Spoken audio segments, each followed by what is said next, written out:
Gloire au Seigneur, c'est toujours avec beaucoup de joie que je vous retrouve dans les cadres de cette classe des vainqueurs, qui est, comme vous le savez, qui est une classe des vainqueurs conçue avec vous en tête, parce que nous voulons qu'au travers de cette classe des vainqueurs, vous puissiez découvrir qui vous êtes devenu en Christ. La Bible dit, si quelqu'un est en Christ, il est devenu une nouvelle créature.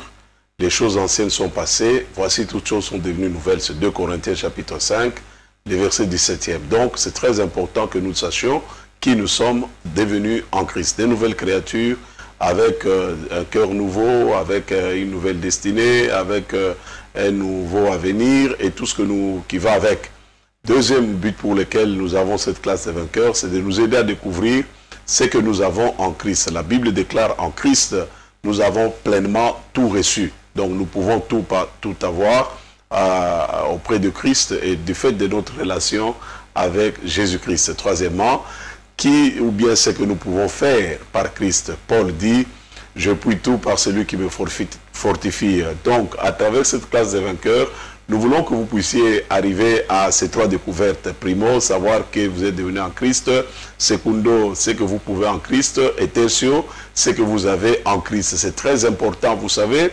Lorsque vous ne connaissez pas qui vous êtes, vous pouvez vous laisser manipuler par quoi que ce soit et vous pouvez, n'est-ce pas, ne pas accomplir suffisamment ou pleinement votre destinée. L'apôtre Paul disait dans 1 Corinthiens 9, « Je bats non pas combattant en l'air, j'ai un objectif, je sais exactement qui je suis, je sais exactement ce que je peux faire, je sais exactement ce que je possède en Christ. » C'est très, très important. Alors, la classe des vainqueurs vient chez vous aujourd'hui à travers cette chaîne de télévision, n'est-ce pas, à la clé de David. Et nous croyons que Dieu va nous bénir, Dieu va nous impacter, Dieu va nous fortifier, Dieu va nous exhorter, nous affermir. En fait, la finalité de cette classe des vainqueurs, c'est de vous aider à vous affermir, à être ancré solidement dans la personne du Christ. Parce que nous devons le savoir, il n'y a pas de vie chrétienne sans Jésus-Christ, parce qu'il est l'alpha et l'oméga. La vie chrétienne commence par lui, elle se poursuit par lui et elle s'achèvera par lui. Parce qu'au finish, la finalité de notre marche avec Christ, c'est d'être avec lui dans l'éternité, de vivre avec lui dans la gloire. Alors, dans le cadre de notre classe des vainqueurs, nous commençons avec une série d'enseignements sur appel à la réflexion. C'est très important. Il faut que vous sachiez que Dieu nous a créés à son image, Dieu nous a créés à sa ressemblance, Dieu nous a créés, n'est-ce pas, des êtres rationnels, des êtres capables de réfléchir, capables d'observer, capables d'analyser, capables de comprendre. Et ça, c'est très important. C'est ce qui différencie l'être humain des restes des créatures, la créature animale ou végétale, etc., etc. Nous sommes différents parce que nous avons la capacité de réfléchir, nous avons la capacité d'analyser, nous avons la capacité de sonder les choses, de chercher à comprendre les choses ainsi que leur fonctionnement. Donc, il est très important que nous puissions comprendre que la réflexion, elle est indispensable à notre vie chrétienne et dans cette relation merveilleuse que nous jouissons avec le Seigneur. Nous lisons dans Proverbes chapitre 2, c'est notre premier texte de base, Proverbes chapitre 2, le verset 10 déclare ce qui suit. La sagesse entrera dans ton cœur. La sagesse, ici, c'est l'intelligence pratique, le savoir-faire. Nous allons en parler tout au long de notre partage. La sagesse entrera dans ton cœur. La connaissance te donnera de la joie. Un homme qui connaît, un homme qui possède, un homme qui sait, il est plein de joie, il est plein d'assurance, il est confiant, il est équilibré. Donc c'est très important, même Christ a dit, vous connaîtrez la vérité et la vérité vous affranchira des erreurs, des mensonges, des humiliations, de la honte, etc., etc. Parce que celui qui connaît, il a beaucoup de joie en lui et il est réconforté, rassuré. Donc Proverbe chapitre 2, le verset 10, la sagesse entre dans ton cœur. Au moment où tu écoutes, au moment où tu entends, la sagesse entre dans ton cœur et la connaissance te donne de la joie. Verset 11e, la réflexion te gardera. Nous faisons un appel à la réflexion. C'est très important. Pourquoi? Parce que la Bible dit, la réflexion te gardera de l'erreur. La réflexion va te protéger dans la vie. La réflexion va te mettre à l'abri des humiliations. la réflexion. Avant de faire quoi que ce soit, assis-toi et réfléchis. Avant de parler, il faut réfléchir. Et si vous réfléchissez bien, vous allez bien vivre. Si vous réfléchissez mal, vous n'allez pas bien vivre. C'est très important. Donc la réflexion afflue ou affecte ou détermine, n'est-ce pas, notre manière de vivre et notre manière de faire les choses dans ce monde ici. Voilà pourquoi l'auteur sacré met cet accent sur la réflexion. Il dit, la réflexion te protégera. Un homme qui réfléchit, une femme qui réfléchit, peut être protégé, n'est-ce pas, des humiliations, des mensonges, des calomnies, des souffrances, des peines. Pourquoi? Parce que cette personne a pris du temps pour réfléchir. La Bible est claire à ce sujet-là. La réflexion te gardera de l'erreur. Il faut réfléchir avant d'agir. D'ailleurs, nous disons, avant de parler, il y a un adage qui dit, avant de parler, il faut tourner cette fois la langue dans la bouche. C'est-à-dire, il faut réfléchir. Parce que si vous parlez d'une manière irréfléchie, vous êtes facilement identifié à un insensé, à une personne irréfléchie, à une personne moins intelligente. Parce que vous ne réfléchissez pas. Un homme intelligent, une femme intelligente, prend du temps avant d'agir. Et le temps qu'il prend, ce n'est pas un temps dans l'oisiveté à ne rien faire, mais il réfléchit sur la portée de ce qu'il veut dire, les conséquences de ce qu'il veut dire, les conséquences de ses actions, et ainsi de suite. Vous savez, bien aimé dans le Seigneur, souvent nous plaignons, nous nous lamentons du fait que il y a des éboulements, il y a des inondations dans notre ville, il y a beaucoup de mauvaises choses que nous décrions, avec raison. Mais si nous prenons un temps pour réfléchir avant de commencer à critiquer, avant de commencer à nous plaindre, nous allons voir qu'en réfléchissant en amont, nous allons comprendre pourquoi nous sommes dans cette situation et ce que nous pouvons faire pour que nous ne soyons pas dans des cas des inondations, dans des cas, n'est-ce pas, de malheur ou de souffrance. Parce qu'on ne réfléchit pas. Lorsque vous jetez par exemple de la poubelle dans les caniveaux, vous le faites aujourd'hui, vous le faites demain et vous réfléchissez mal, vous trouvez que c'est normal. Parce que vous n'avez pas pris le temps pour réfléchir quant aux conséquences de ce qui peut vous arriver demain. C'est ce que la Bible dit, la réflexion te préservera, te gardera de la souffrance, du malheur. Pourquoi tu as réfléchi? Ainsi, si tu réfléchis bien, tu comprendras que ce n'est pas bien de jeter des ordures, de la poubelle, n'est-ce pas, dans les caniveaux, parce que ça va boucher, et quand ça bouche, l'eau vient qui cherche un endroit où pour passer, l'eau va déborder, et les conséquences seront les morts que nous déplorons, et puis nous accusons à gauche, nous accusons à droite, bien aimés dans les Seigneur, parce que les gens ne réfléchissent pas. Et comme disait quelqu'un, que si tout le monde réfléchissait comme vous, le monde serait plus meilleur. Vous savez, si vous réfléchissez avant d'agir, avant de parler, bien aimé dans le Seigneur, il y aura beaucoup de changements autour de vous. Alors la Bible dit, la réflexion te préservera, te gardera. Et la raison veillera sur toi, il va veiller sur toi, il va te sécuriser parce que tu réfléchis. Elles t'empêcheront de mal agir. Lorsque vous réfléchissez bien, vous réfléchissez par rapport aux conséquences et vous regardez que en faisant ceci, voilà les conséquences, parce que il y a la loi de cause à effet. Chaque acte a toujours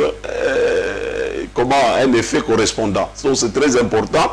La Bible nous dit ici, la réflexion non seulement il te préservera du mal, la réflexion te gardera de l'erreur, la réflexion te préservera du malheur, elle t'empêchera de mal agir. Vous savez, elles te préserveront des hommes aux paroles mensongères quand vous réfléchissez bien par rapport à votre vie. Regardez un peu l'âge que vous avez. Est-ce que vous y pensez? Est-ce que vous réfléchissez à ce que vous serez demain? Regardez les actes que vous posez, ceux qui détournent le denier public, bien aimés dans le Seigneur. S'ils réfléchissaient bien, ils ne le feraient pas. Parce que les conséquences, c'est que les caisses de l'État seront vides.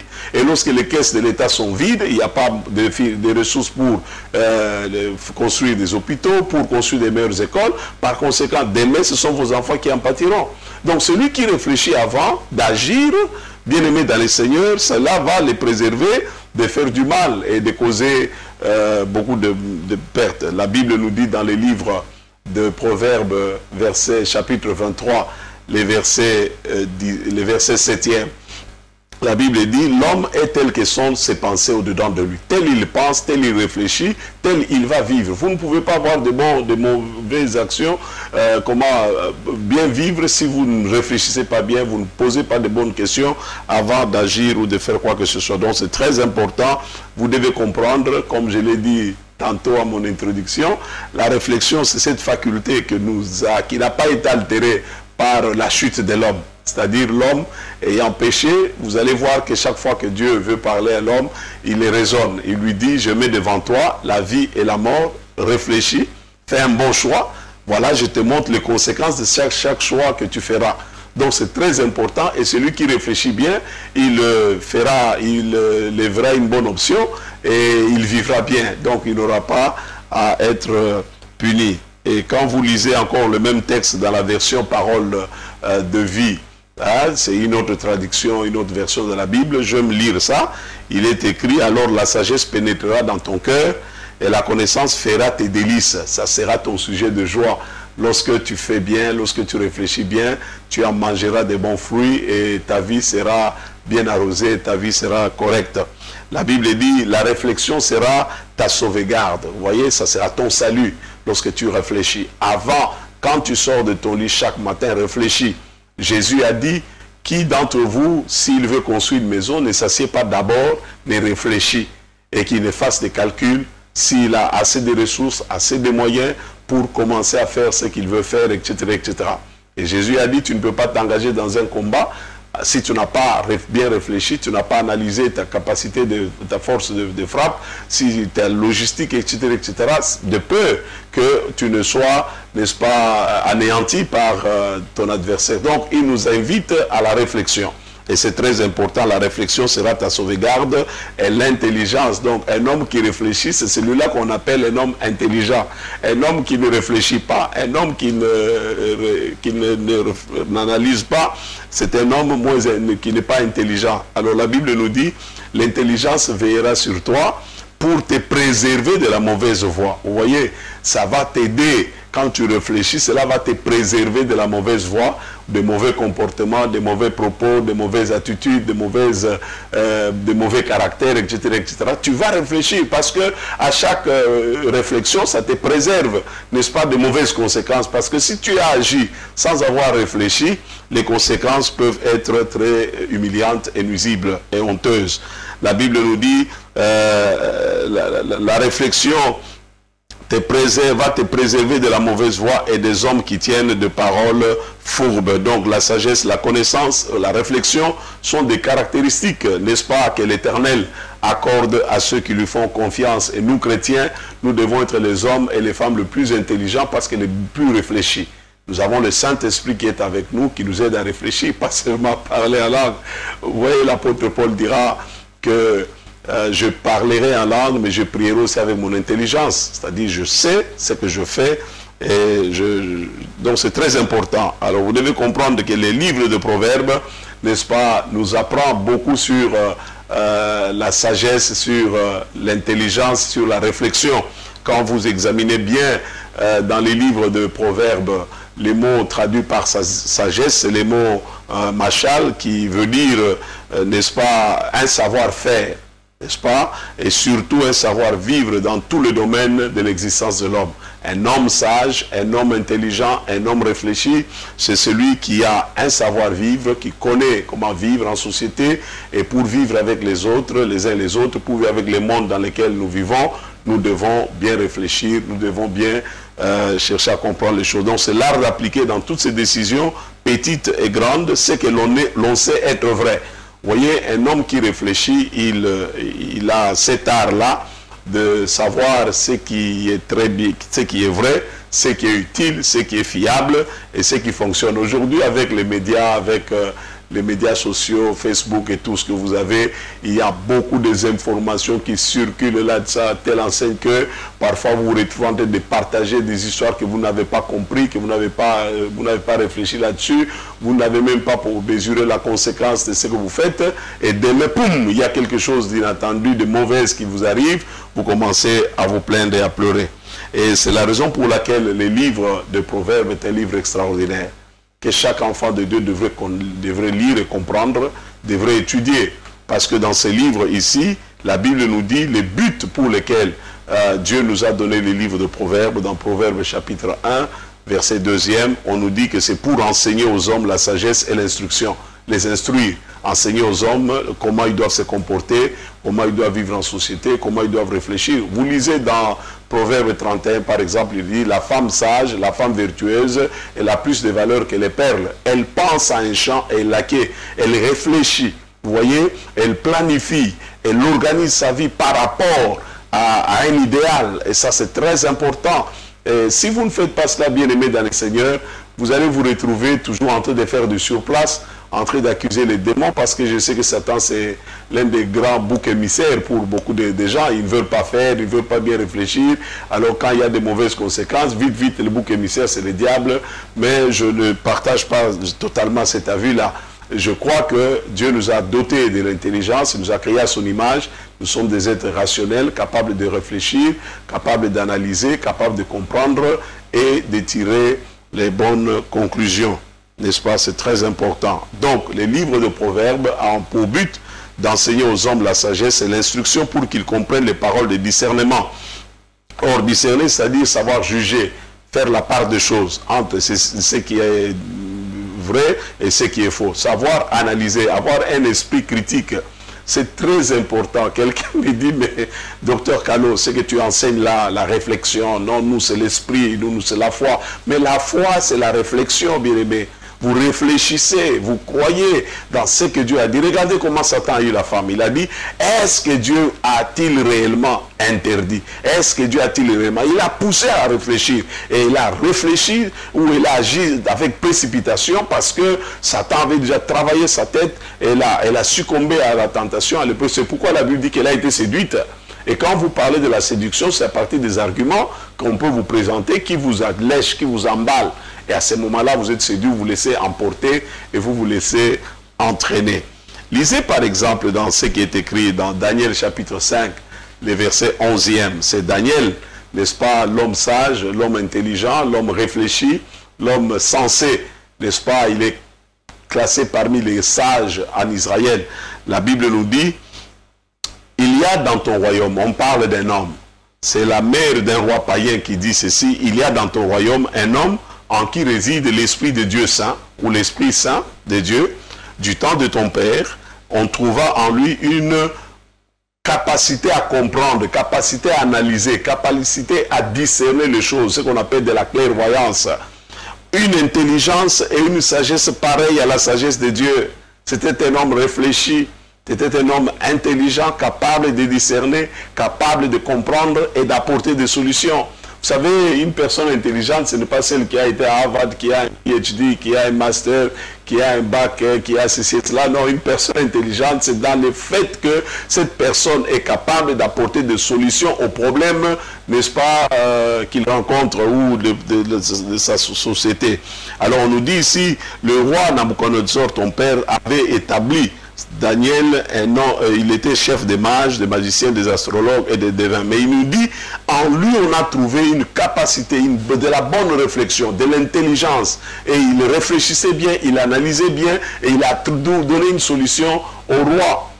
Et ça c'est très important. Donc les proverbes ont pour but d'enseigner la sagesse et de nous instruire pour que nous apprenions à agir de façon réfléchie. J'aime cette définition. La Bible déclare que, c'est dans Proverbes chapitre 1, verset 2 et suivant, vous allez lire cela.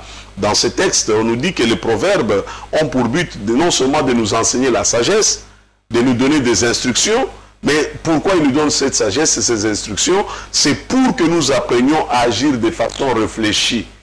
La réflexion, elle est très importante à la vie. La Bible déclare,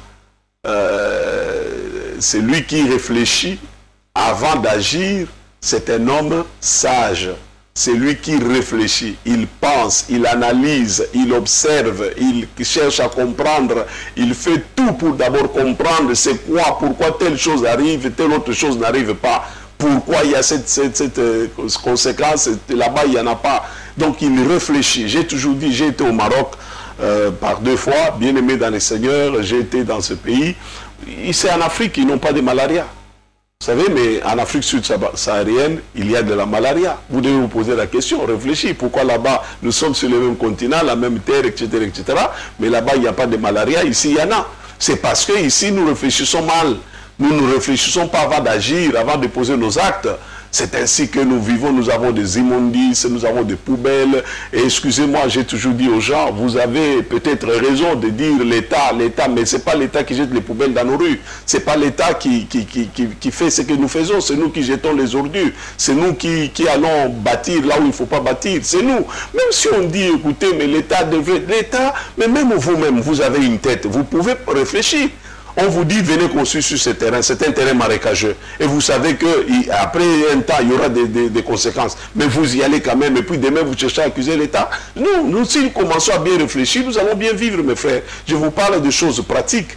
Vous savez, la Bible nous dit ici que les proverbes nous donnent des instructions pour nous aider à vivre de façon réfléchie. Donc nous devons réfléchir. Lorsque on dit que dans un taxi, il faut 4 personnes, bon, toi, tu dis, ça ne fait rien, mettez-moi même au coffre, mettez-moi même derrière. Et puis, il y a des conséquences qui peuvent arriver. Il y a un accident, on dit, oh non, l'État n'a pas fait. Non, mais toi-même, tu es doté d'intelligence, tu peux réfléchir.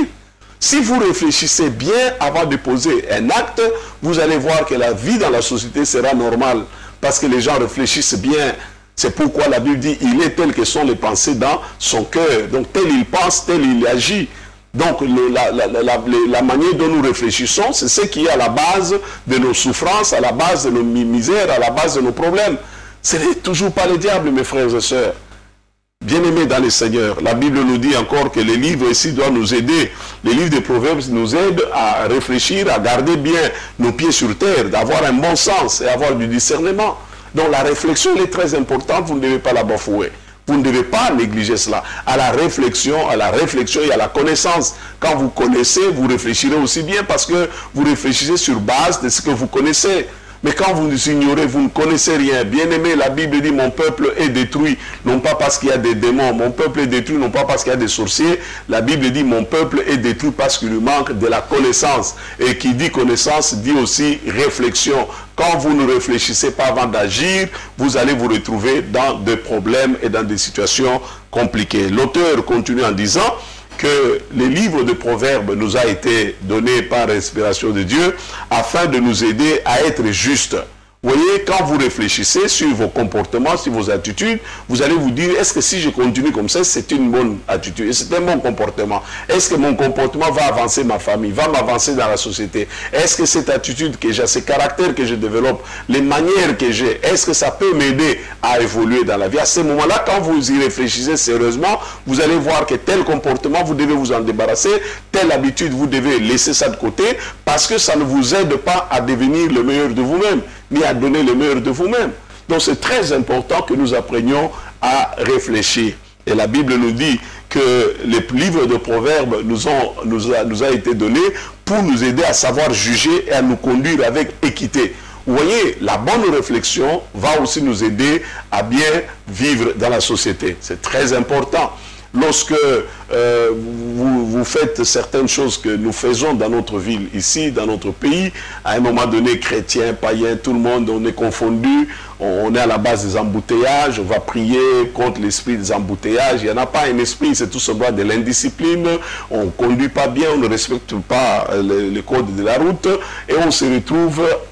Vous imaginez tout d'un coup, pouf, tout le monde, avec qui sont des magistrats et qui sont des avocats, il est dans la 3e bande, 4e bande, et puis vous vous retrouvez tous bloqués, et puis vous dites, voilà, l'État n'a pas fait de route. Non, ce n'est pas un problème d'abord de route, c'est un problème d'éducation, c'est un problème de mentalité, c'est un problème de comportement. Si nous commençons à nous comporter normal, à savoir qu'au lieu de faire 2 bandes, on n'avance pas, on fait une bande, on avance lentement, mais on avance. Bien aimé dans les séances, vous allez voir que les problèmes que nous décrions dans notre société vont trouver vite des solutions.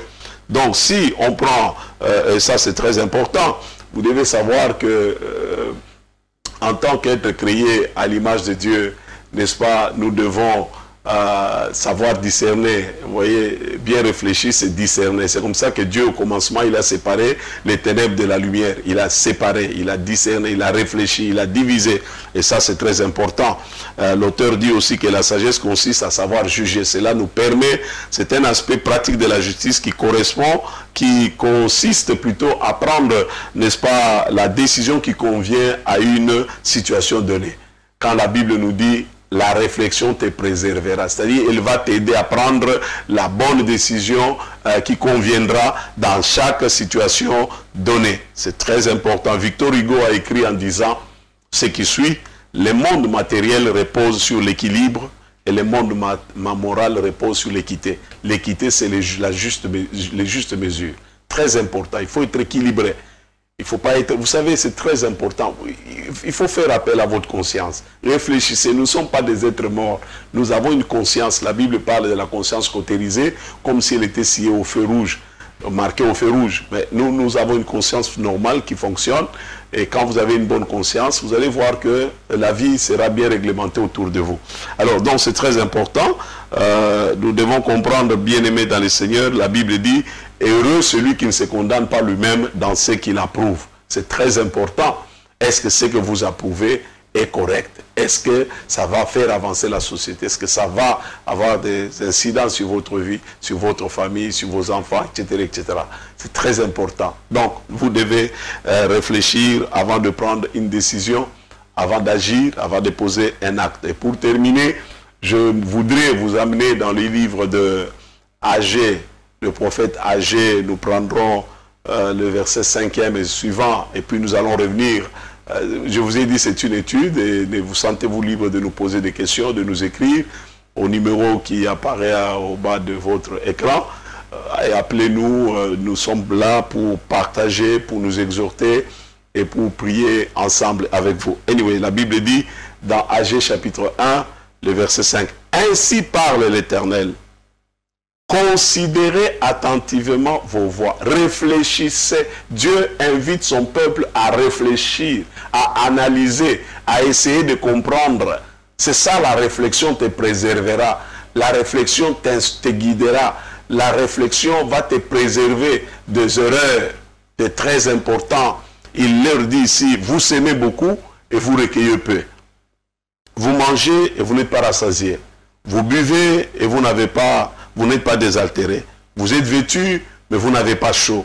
Les salaires de celui qui est à gage ou les salariés, il reçoit son salaire comme quelqu'un qui tombe dans un sac percé.